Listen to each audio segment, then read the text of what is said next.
Does the new LEGO Star Wars UCS Death Star set suck? I actually might have a controversial opinion on this set. Let's talk about it. Hello everybody, the Brickologist here with another breaking LEGO news video, and this is probably the most hotly anticipated breaking news video in the history of this channel because the biggest LEGO Star Wars set of all time, at least in terms of price point, has officially been revealed. Now, this set has leaked for weeks. I was not going to report on the leaks because I don't want this channel to get copyright strikes, but we now have the official images from LEGO themselves. Of course, this is set number 75419, the LEGO Star Wars Ultimate Collector Series Death Star, which contains 9,023 pieces. It's ages 18 plus, obviously. It'll release on October 1st for insider members, October 4th for the general public, and retail for $999.99, and anybody with a functioning brain will quickly round that up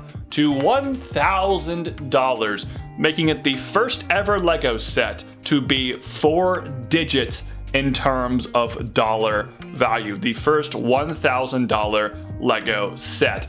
And there has been a lot of discourse about this set for a long time. I remember when this set first leaked in December of last year. In the past 9 months, people have been speculating and just wondering what exactly would this set look like. We've gotten little bits of information throughout the year, and now we finally have the official reveal. And saying this set is controversial would be the understatement of the century. When it first leaked, people were telling me that it was the worst set of all time. Like, I legitimately got comments on my shorts video I uploaded about that hideous LEGO Nike Slam Dunk set a few weeks ago, where people were telling me that this Death Star was worse than that Nike set, which I propose as the worst set of 2025. And frankly, I just cannot believe how much hatred has been spewed at this thing, because I actually low-key think it's kind of a cool set, but simultaneously definitely disappointing at the same time. I think the main underwhelming component of this set is the simple fact it's not a giant sphere. It's not a giant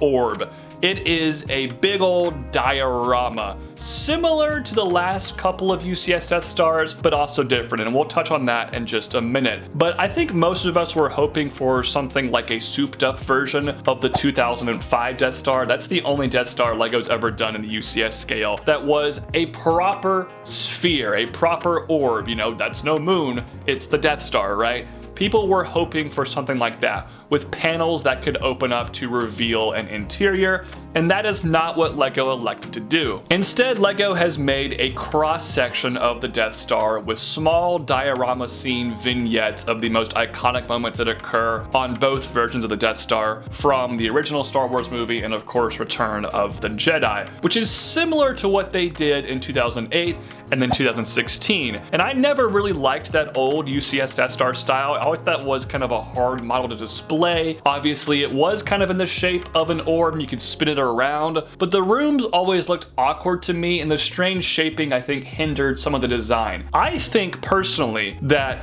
this is much better looking than the 2016 and 2008 design. It's not exactly what I was hoping for from this set, but if LEGO's intention were to make basically an improved version of the 2008 template, I think this is a complete success. It looks way better to me. The individual rooms have a lot more detail, and I think it's just more aesthetically pleasing, and I like how you can see everything at once, because the old set, you had to walk around it. This one, you pretty much get everything straight head on, which I do appreciate. And each of these individual little rooms look very nice, if you ask me. The Emperor's Throne Room looks really similar to the diorama set that we got a couple of years ago, and that in my opinion is the best diorama set they've ever made, so I'm not really complaining about that. However, if you have both sets, it's kind of pointless to own the diorama if you have this big Death Star. The rest of the rooms though look very cool. The trash compactor looks nice, all the hallways look solid to me. Obviously, you got the little boardroom with the various Imperial officers, you have Vader's meditation chamber, you got Luke and Leia swinging there. I mean, there are just so many iconic moments. I'm not going to name all of them, You also have the gigantic hanger towards the bottom, which I think is one of the more interesting designs in the set. You can see they have approximated the look of space with some basic techniques there, and I think that's very clever to kind of have the stars be an illusion that the hanger is open to the space world. Additionally, you have this very downscaled version of the Imperial Shuttle, and I gotta say, I actually like this Imperial Shuttle. I've seen lots of people say it looks bad. I think at this scale, it looks pretty cute. It's fun, it gets the job done. I don't mind that at all, and I like how tall the hanger is. I like how you can recreate that opening scene from Return of the Jedi.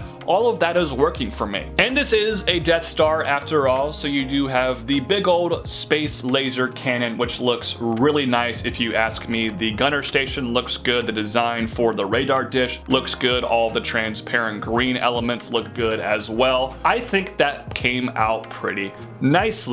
Now, let's kind of talk about essentially the template design LEGO used for this set. People are calling it like a pizza slice or a pie slice. I think the best descriptor I've heard is that they took an apple and they basically cut the middle of the apple off. So it's the inside, the core of an apple. It's very strange if you ask me. I don't love it. I think it's very odd. It definitely doesn't look good from the side or the back, but from head on, you do get the circular shape. You do get all of the right placements with the radar dish and stuff. I don't think it looks bad. And because everything is tiled off very nicely, because all of the individual rooms to me seem to be structurally sound, I'm definitely not against this style of display. I think it's very interesting. I think it works out better than, say, Cloud City, which is a really awkward set to display. I like that set quite a bit, but moving that thing, trying to find a spot on a shelf for that thing is really bizarre. And in hindsight, I'm wondering if LEGO should have made Cloud City more like this. It's far from perfect. I would have loved to have seen the full orb with panels that can open up. But if LEGO's intention were to make a gigantic Death Star diorama, I think they succeeded with the aesthetics of this set. It looks interesting to me. It looks cool to me. I don't dislike this build at all. And I'm kind of surprised how much hate the build has gotten. I know it's disappointing. It's not exactly what people were hoping for per se, but at the same time, I appreciate the design techniques that went into this. I will briefly touch on one thing I cannot defend, and that is the TIE Fighter gift with purchase set. That TIE Fighter build is one of the worst LEGO Star Wars builds of all time. I ranked the TIE Fighter sets earlier this year, and trust me, that would have maybe been in last place if it had been revealed when I actually made that video. That thing is disgusting. I absolutely hate that. I cannot defend that whatsoever. I might make a separate video on my YouTube shorts about that. But beyond that, I think just from a pure build standpoint, I haven't touched on the price nor the minifigures yet.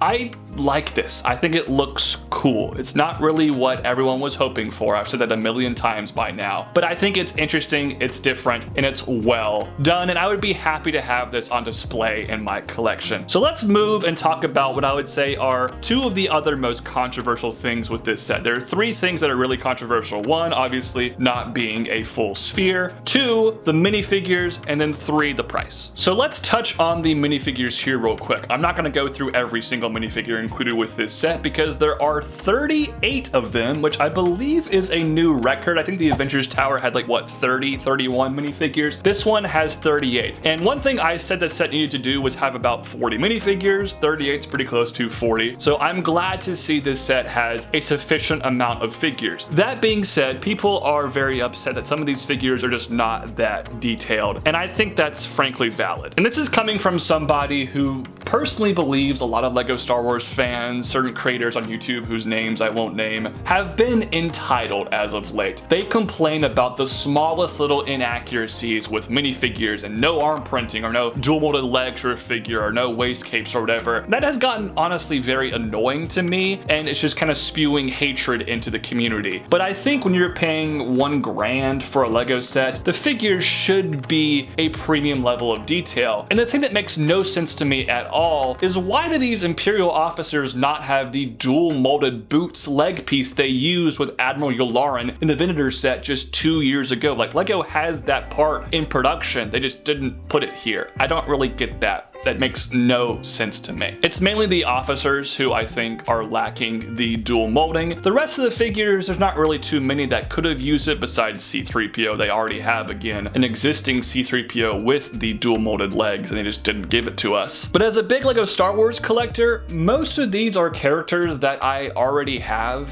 in my collection. I'm wagering that you guys probably do too as well. Like, obviously I have Luke Skywalker, Princess Leia, Han Solo, Chewbacca, Obi-Wan Kenobi, R2-D2, C-3PO, Darth Vader in my collection. There are only 3 figures here that truly interest me to add to my collection. Number 1, by far the one I want the most, is Galen Erso. I have every other Rogue One figure LEGO has made. They never gave us Galen back in the day. I was hoping to get him in a cheaper set, and because he is locked behind this $1,000 set, he's probably going to be worth like $100 by himself, which is unfortunate. But yes, I definitely want that Galen Erso minifigure. Additionally, the Imperial Dignitary I think looks very cool. Has a brand new mold for that crazy hat. That looks nice. The purple robes look very striking as well. I definitely think that figure is cool, and I would love to add that one to my collection. And finally, the Hot Tub Stormtrooper, a fun little inside joke for fans of the LEGO Star Wars video games. That's fun, that's cool, and he actually got dual molded legs, so at least there is one dual molded leg figure in this set. But 3 out of 38 is not a particularly great ratio. Now, I do have the original Director Krennic minifigure from 2016. If you don't have that figure, you're definitely going to want the new version here in this Death Star set. That being said, with Rogue One's anniversary happening next year, I feel like the odds of Krennic reappearing in another set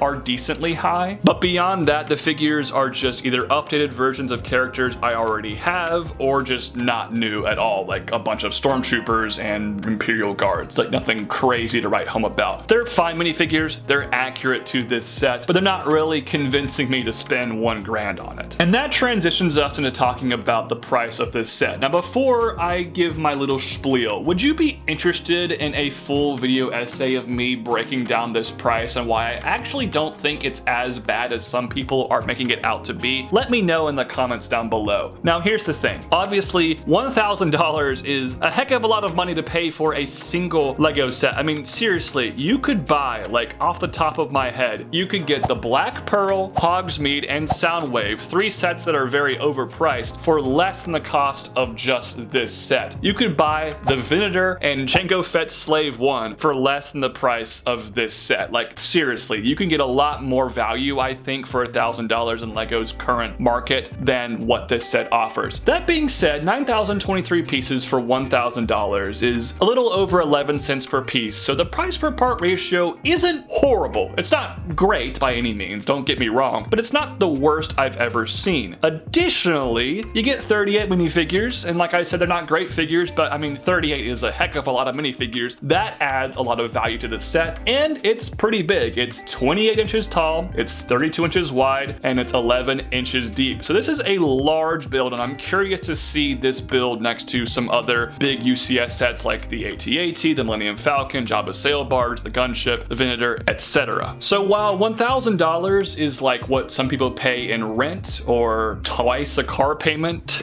it's a lot of money. But I don't think, relatively speaking, it's like the worst deal ever. I think my eye test says like $800 plus the part count. I don't know. I feel like $900 would have been the ideal price for this set, but $1,000 just sounds more catchy. I'm guessing LEGO's marketing team was like, if we charge $1,000, that will get social buzz going. That's honestly my theory behind this. But again, let me know if you'd like to see a more in-depth breakdown on the price of this set, because I actually don't think it's as bad as some people are making it out to be, but it's still not great at the same time. So overall, this set is definitely a mixed bag in some regard. I think it does look cool. I would be happy to add this to my collection. I am not in a current place in my life right now, space-wise, in my LEGO room, and just financially, to spend $1,000 on one single LEGO product. I don't really have any plans on buying this set day one. Hopefully, maybe at some point I'll win the lottery or something and I'll just be able to actually purchase this set. I'm not sure if I'm ever going to own this thing, and I'm pretty content not owning this set, but I also wouldn't mind owning this set. I think it is cool in its own way. And if you like this style of design, definitely consider buying it. I think it will be great for you. If you don't like this style of design subjectively, you are entitled to that opinion and it's completely fair, but I do think some of the reaction has been a bit hyperbolic. It's not the worst set of the year, guys. But what do you think about the new UCS Lego Death Star set? Let me know in the comment section down below, and let's keep things civilized for the most part. Thank you all so much for tuning into today's breaking news video. Have a fantastic rest of your day. Peace out. God bless. Bye-bye.